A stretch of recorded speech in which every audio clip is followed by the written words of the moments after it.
I have been studying elephants for 50 years. I've served in the national parks of Kenya, Uganda, and Tanzania. I've been a member of the African Elephant Specialist Group since 1975. My work started in a golden age in the 60s when the newly formed national parks were safe havens. Animals like elephants could live their lives not being scared of the human predator. The price of ivory was low and stable. The first wave of scientists came to make studies. And in the 60s, no one in their wildest dreams imagined that one day men armed with automatic weapons would invade the parks and slaughter elephants and rhinos. The first ivory crisis of our period started as the 60s turned into the 70s. The price of ivory soared by 10 times between 69 and 73. Within a few years, Kenya had lost half her elephants. Tanzania had a similar experience, and in Uganda, it was far worse. We found then, much later, that the main cause was the ability of ordinary people living in Japan who could suddenly afford to buy status articles like ivory. This strong demand in Japan has now changed, and young people do not yearn for the ivory prestige products that their parents did. In East Africa, elephant populations tumbled one by one in the great national parks of Murchison Falls, Queen Elizabeth, Tsavo, Samburu, Meru, Ruaha, and the Slough. Central Africa followed suit. In West Africa, elephants were in small pockets, and in DRC, the former Zaire, huge criminal networks exported vast quantities of ivory. All in all, 700 tons of ivory was exported every year for a decade, roughly equivalent in total to 700,000 elephants. Africa's elephants are thought to have been reduced by over half, from at least 1.3 million to about 600 then. However, after the ivory ban of '89, for 20 years, the elephants in the savannas of Africa recovered, most slowly recovered, and then in 2009, we became in the grip of a second ivory crisis.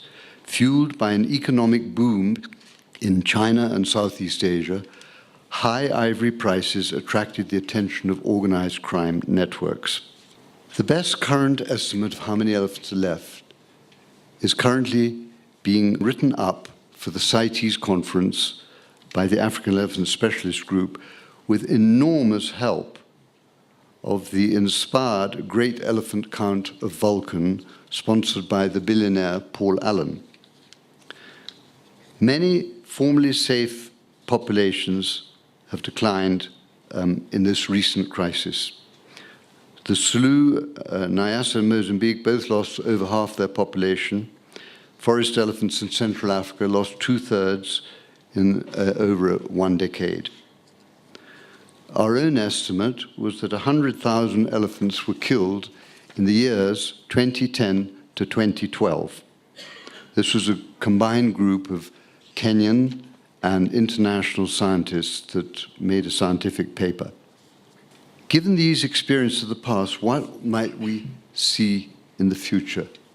I've been asked very briefly to summarize some scenarios. In the worst case, I would fear that our attempts to lower demand for ivory fail, and the poachers and traffickers once again are driven to a profitable enterprise.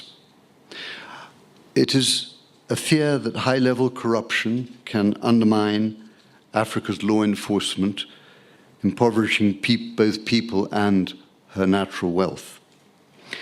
If NGOs, agencies, and governments remain fragmented in their efforts, beset by rivalries, fail to share information and coordinate their activities, this again is a potential disaster.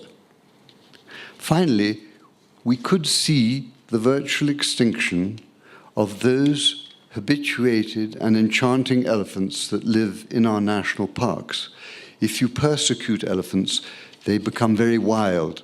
They're difficult to see. They hide in the thick bushes. They become nocturnal, and we lose them as an economic asset. Of course, there's bigger issues like global warming that are looming as a spectre. However, my hopes are stronger than my fears. I think we can see elephants recover. A beacon of hope is Botswana. Historically, a little over a century ago, Botswana's elephants were on the verge of extinction. Now the country is home to by far the biggest population in Africa, beneficiaries of a long-term enlightened wildlife policy. Swift change is possible with high-tech developments. We've heard already earlier this morning about the use of radio tracking and how protectors can be guided to the elephants and organize their patrols for instantly better protection. I think we can learn from the mistakes of developed countries who are now spending billions of dollars to try to recover and re-wild their lands with the species that they lost in their headlong rush to development.